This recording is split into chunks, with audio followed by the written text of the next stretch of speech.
देखिए प्यारे बच्चों, स्मॉलेस्ट चार्ज सबसे छोटा चार्ज ई होता है जो कि इलेक्ट्रॉन या प्रोटॉन का आवेश होता है और यह अस्थायी होता है। इनको हम प्राप्त कर सकते हैं। सबसे छोटे आवेश में E/3 टू E/3 भी होता है जो क्वार्क के आवेश होते हैं और ये अस्थायी होते हैं। हम इनको नाभिक के बाहर प्राप्त नहीं कर सकते हैं। ई क्या है हम इसको आगे पढ़ेंगे। फंडामेंटल चार्ज है जिसको हम हिंदी में मूल आवेश कहते हैं। इसको हम इलेक्ट्रॉनिक चार्ज भी कहते हैं। इलेक्ट्रॉनिक का पहला वर्ड ई है, इसलिए हम इसको स्मॉल ई से डिनोट करते हैं। और इसका मान जो होता है 1.602 इंटू 10⁻⁻19 कूलाम होता है। कूलाम का पहला वर्ड सी है तो हम इसको सी से डिनोट करते हैं। इसी को लगभग हम 1.6 इंटू 10⁻⁻19 लिख देते हैं। अब देखिए, आपको जनरली लिखा होगा, आपने देखा होगा कि H plus Cu2 plus Cl minus इस तरीके से आपको लिखा रहता है, या O2 माइनस। इसका क्या मतलब हुआ? एक प्लस का तात्पर्य प्लस ई से है और ई की वैल्यू कितनी होती 1.6 इंटू 10⁻⁻19 कूलाम। दो प्लस का तात्पर्य क्या है प्लस 2 ई से, एक माइनस का तात्पर्य माइनस ई से और दो माइनस का तात्पर्य -2 ई से होता है, जहां ई की वैल्यू आपको इतनी है। अब देखिए, इसमें हमने क्वार्क का भी जिक्र किया है। क्वार्क ये हमारे सिलेबस में नहीं है, लेकिन चूंकि हमने यहाँ पे जिक्र किया है इसलिए हम इसके बारे में थोड़ा सा जिक्र कर देते हैं। क्वार्क जो होते हैं ये 6 प्रकार के होते हैं। अप, डाउन, चार्म, इसको हम ब्यूटी भी बोलते हैं, स्ट्रेंज, टॉप एंड बॉटम। इनके जो चार्ज होते हैं वो इन्हीं चारों से कोई ना कोई एक होगी, या तो प्लस E/3 होगा या माइनस E/3, या प्लस 2 E/3 होगा या माइनस E/3। अब ये जो क्वार्क होते हैं इसमें से हर एक क्वार्क आपको 3 प्रकार का होता है। एक रेड कलर का, एक ब्लू और एक ग्रीन। इसीलिए इसी के आधार पर इन तीनों कलर को प्राइमरी कलर यानी प्राथमिक रंग बोला जाता है। तो प्राथमिक रंग में यही 3 रंग आते हैं और यहां पर आपको लिखा गया, इसको हम पीछे बोल भी चुके हैं। ई हमें मिल सकता है किंतु E/3 टू E/3 हमें नहीं मिल सकता है, क्योंकि ये नाभिक के बाहर इनका कोई अस्तित्व नहीं है। अब आपको बता दे, नए खोजों के आधार पर आपको पता चल चुका है कि प्रोटॉन, इलेक्ट्रॉन, जैसे इसके पहले आपने पढ़ा था कि परमाणु अविभाज्य है, लेकिन बाद में जब खोज हुई तो पता चला कि परमाणु अविभाज्य नहीं है, बल्कि ये मूल कणों से मिलकर बने हैं। फिर बाद में और खोज हुई तो ये पता चला कि प्रोटॉन, इलेक्ट्रॉन और न्यूट्रॉन भी आपको कुछ कणों से मिलकर बने होते हैं, जिनको हम क्वार्क बोलते हैं। अभी इनको काटा नहीं जा सका है, तो इसलिए हम क्वार्क को ये इन चार्ज को हम प्राप्त नहीं कर सकते। प्रोटॉन जो है वो 3 क्वार्क से मिलकर बना है, प्लस 2 E/3, प्लस 2 E/3 और माइनस E/3। अगर इन तीनों को जोड़ेंगे तो ये आपको वैल्यू प्लस ही आएगी। उसी तरीके से इलेक्ट्रॉन भी आपको 3 क्वार्क से मिलकर बना है, minus E/3, minus E/3, minus E/3। इनको हम डाउन क्वार्क बोलते हैं। अगर इन तीनों को जोड़ोगे तो माइनस ही आएगा। इसी प्रकार न्यूट्रॉन 3 क्वार्कों से मिलकर बना है, plus 2 E/3, minus E/3, minus E/3। अगर इन तीनों को जोड़ेंगे तो 0 आएगा। इन क्वार्कों को बांधे रखने वाला एक कण होता है। जैसे आपको ये मान लिया आपको क्वार्क है, इन क्वार्कों को भी बांधे रखने वाला एक कण होता है जिसको हम बोलते हैं ग्लूऑन। ग्लूऑन या ग्लूऑनो भी कहते हैं।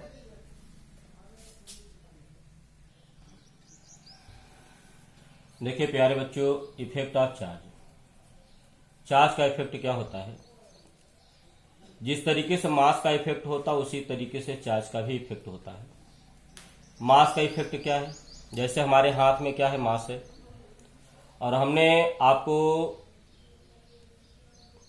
एक थप्पड़ जड़ के लगा दिए, जड़ दिया, तो आपको मास का अनुभव होगा। ठीक उसी तरीके से चार्ज का इफेक्ट क्या होता है? शॉक, झटका। अगर आपको किसी वायर में करंट फ्लो हो रही है 220 वोल्ट या उससे ज्यादा की, अगर आप उसको स्पर्श करोगे तो आपको झटके का अनुभव होगा। तो ये चार्ज का इफेक्ट है। बॉडी, जिसको हम हिंदी में पिंड या वस्तु कहते हैं। देखिए, इसमें 3 स्थितियां हो सकती हैं। या तो इलेक्ट्रॉन प्रोटॉन के बराबर हो सकता है, या प्रोटॉनों की संख्या इलेक्ट्रॉनों की संख्या से ज्यादा हो सकती है, या इलेक्ट्रॉनों की संख्या प्रोटॉनों की संख्या से ज्यादा हो सकती है। ये 3 स्थितियां हो सकती हैं। अगर बॉडी में इलेक्ट्रॉनों की संख्या और प्रोटॉनों की संख्या बराबर है, जैसे कि आपको यहाँ डायग्राम में दिखाया गया 3 प्लस और 3 माइनस, 1 प्लस 1 माइनस के प्रभाव को निरस्त करेगा, तो 3 प्लस 3 माइनस के प्रभाव को निरस्त करेंगे तो बॉडी क्या हो जाएगी, न्यूट्रल हो जाएगी, यानी उदासीन। इसको हिंदी में हम बोलते हैं उदासीन। यहां पर देखिए प्लस का मतलब अभी हमने आपको पीछे बताया, प्लस का मतलब प्लस ई से, और माइनस एक माइनस का मतलब माइनस ई से। तो 3 प्लस का मतलब 3 प्लस ई, और 3 माइनस का मतलब 3 माइनस ई से। अब देखिए यहां पे 3 प्रोटॉन और 2 इलेक्ट्रॉन है। 2 प्रोटॉन यानी 2 प्लस 2 माइनस के प्रभाव को निरस्त करेंगे तो 1 प्लस का प्रभाव बच जाएगा, यानी ये बॉडी क्या हो जाएगी, ये बॉडी पॉजिटिवली चार्ज हो जाएगी, यानी धनावेशित हो जाएगी। अब आगे इसमें देखिए, इसमें प्रोटॉनों की संख्या 2 है और इलेक्ट्रॉनों की संख्या कितनी है, 3। प्रोटॉनों पे धनावेश होता है, इलेक्ट्रॉनों पे क्या होता है, ऋणावेश होता है। तो इस चित्र में आपको 2 प्रोटॉन दिखाए गए, 3 इलेक्ट्रॉन, यानी प्रोटॉनों की संख्या इलेक्ट्रॉनों की संख्या प्रोटॉनों की संख्या से ज्यादा है। यहाँ पर प्रोटॉनों की संख्या इलेक्ट्रॉनों की संख्या ज्यादा थी, और यहाँ पर प्रोटॉनों की संख्या इलेक्ट्रॉनों की संख्या के बराबर है। अब 2 प्लस 2 माइनस के प्रभाव को निरस्त कर देंगे, 1 माइनस का प्रभाव बचेगा, यानी इस बॉडी पे क्या आ जाएगा, निगेटिव चार्ज आ जाएगा, यानी बॉडी क्या हो जाएगी, निगेटिवली चार्ज हो जाएगी। ठीक। अब इसमें बताइए क्या है, इलेक्ट्रॉनों की कमी है। क्या है इसमें, है इलेक्ट्रॉनों की कमी। तो देखिए आपको 3 प्लस था, 2 माइनस है, यानी प्लस से माइनस कम है, तो इसमें इलेक्ट्रॉन की कमी है।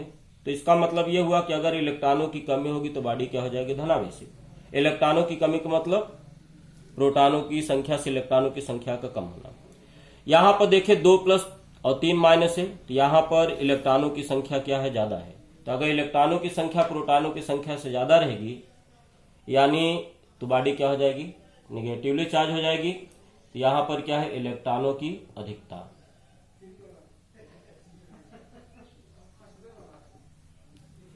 तो इलेक्ट्रॉनों की कमी से बॉडी आपको धनावेशित, और इलेक्ट्रॉनों की अधिकता से बॉडी क्या हो जाएगी, ऋणावेशित। यहां लिखा है charge is present in every atom, it exist in everything around us. इसका मतलब ये हुआ कि प्रत्येक परमाणु में चार्ज उपस्थित है, आवेश उपस्थित है, और ये सब जितने भी पदार्थ हैं सब हमारे चारों तरफ मौजूद हैं। जैसे उदाहरण के लिए मान लिया आपने हीलियम एटम लिया, इसका परमाणु क्रमांक 2 होता है और द्रव्यमान संख्या कितना होता है, 4। ये जो पार्ट होता है ये प्रोटॉनों की संख्या के बराबर होता है, और ये जो पार्ट होता है ये प्रोटॉनों प्लस न्यूट्रॉनों की संख्या के बराबर होता है।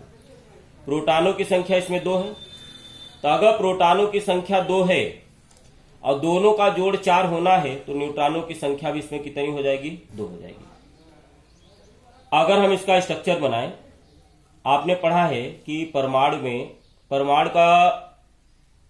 में जो न्यूक्लियस होता है वो बहुत छोटे से भाग में क्या होता है, केंद्रित होता है। न्यूक्लियस में क्या होता है, प्रोटॉन और न्यूट्रॉन होता है। इलेक्ट्रॉन क्या होता है, न्यूक्लियस के चारों ओर आपको चक्कर लगाते हैं। ये आपको पहली कक्षा है, इसमें एक ही कक्षा, चूंकि 2 इलेक्ट्रॉन है तो एक ही कक्षा होगी, तो ये बाहरी कक्षा में 2 इलेक्ट्रॉन हो गए। अब इसमें न्यूक्लियस में 2 प्रोटॉन होंगे और 2 न्यूट्रॉन। ये न्यूक्लियस में 2 प्रोटॉन और 2 न्यूट्रॉन हो गए, और न्यूक्लियस के बाहर क्या हो गए, 2 इलेक्ट्रॉन आपको हो गए। तो देख रहे हैं आपको ये एटम है, इस एटम में आपको इलेक्ट्रॉन और प्रोटॉन है, तो प्रोटॉन पर भी चार्ज होता है, इलेक्ट्रॉन पर भी चार्ज होता है। प्रोटॉन पे धन आवेश होता है, इलेक्ट्रॉन पर ऋण आवेश होता है। और आप जानते हैं कि दुनिया में जितने भी आपको पदार्थ हैं सब आपको इन्हीं परमाणुओं से ही मिलकर बने होते हैं। ठीक है, वही चीज आपको यहाँ पे समझाएगी।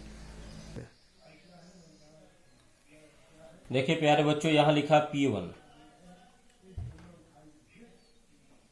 आपको यहीं से नोट्स बनाना है, जिसमें P1 P2 P3 लिखा रहेगा, यानी ये पेज है, पेज 1। तो नोट्स में आपको यही बनाना रहेगा।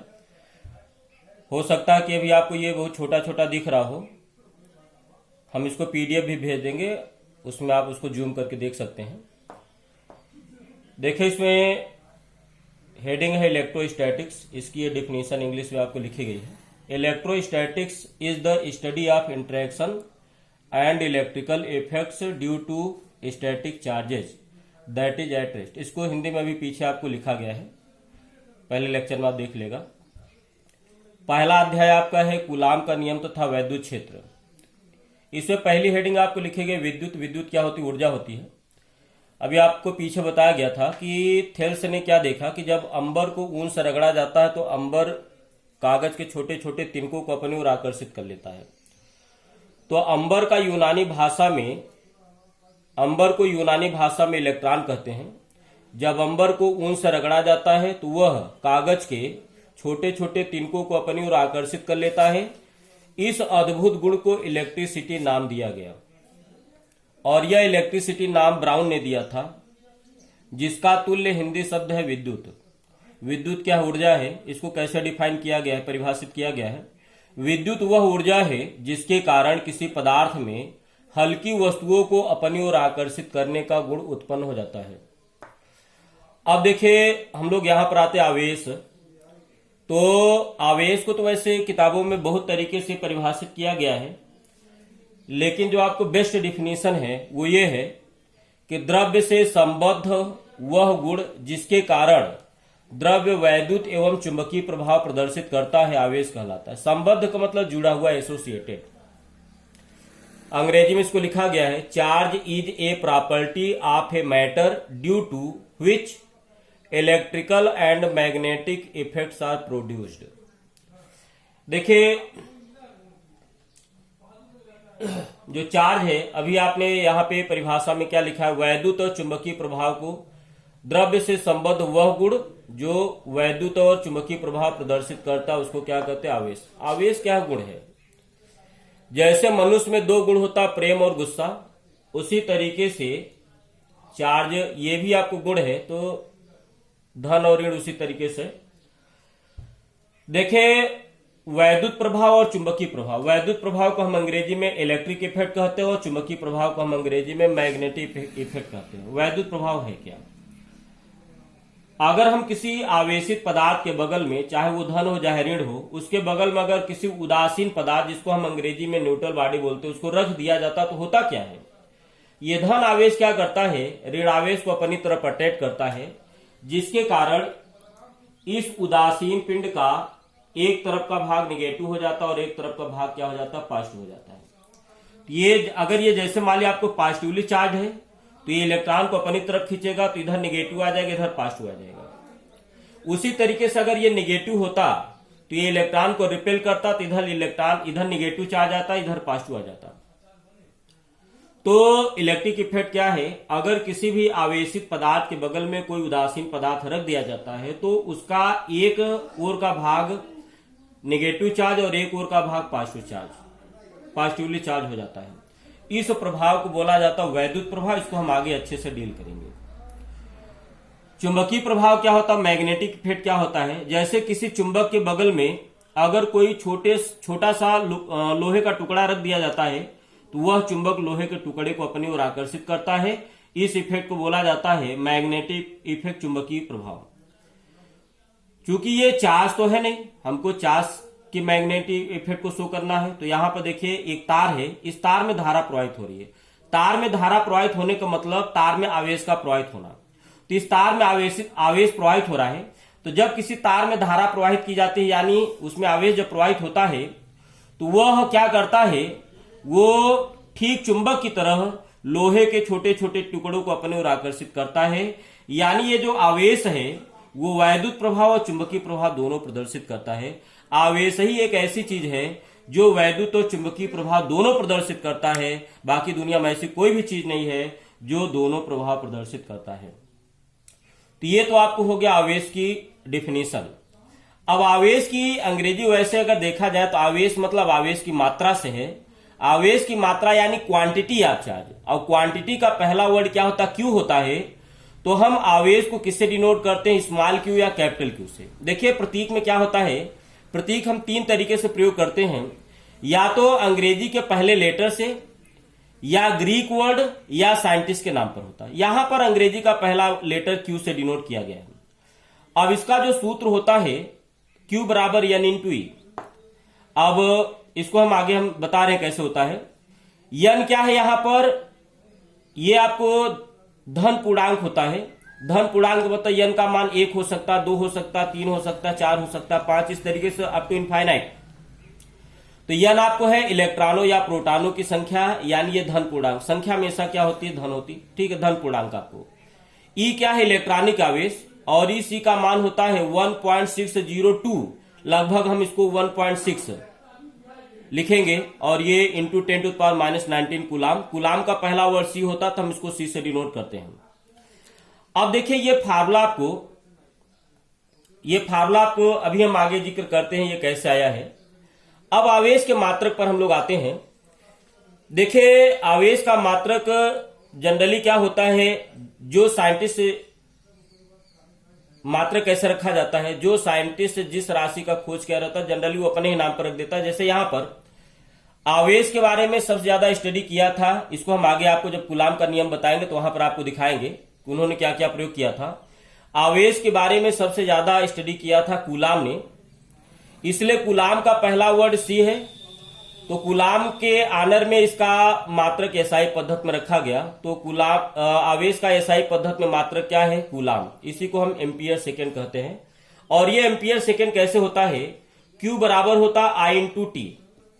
धारा का मात्रक क्या होता है, एम्पियर, और समय का मात्रक क्या होता है, सेकेंड, इसलिए आवेश का मात्रक क्या हो गया, एम्पियर सेकेंड, इसी को कूलाम बोला जाता है। अब देखिए इनसे कम बात किसने बताई थी, फ्रैंकलिन ने। तो हालांकि सीजीएस सिस्टम यहां लिखना कम उचित है, लेकिन फिर भी आपको बुक्स में यही लिखा रहता है। तो सीजीएस पद्धति में आवेश के बारे में कूलाम से कम बात फ्रैंकलिन ने बताया था, इसलिए सीजीएस पद्धति में आवेश का मात्रक क्या है, इलेक्ट्रोस्टैटिक यूनिट, जिसको हम शॉर्ट में ईएसयू कहते हैं, हिंदी में इसको बोलते हैं स्थिर वैद्युत मात्रक, या इसी को स्टैट कूलाम भी बोला जाता है। स्टैट मतलब स्टैटिक से आया है, स्थिर से आया है, इसलिए इसको हिंदी में स्थैतिक कूलाम कहा जाता है, या इसी को फ्रैंकलिन कहा जाता है।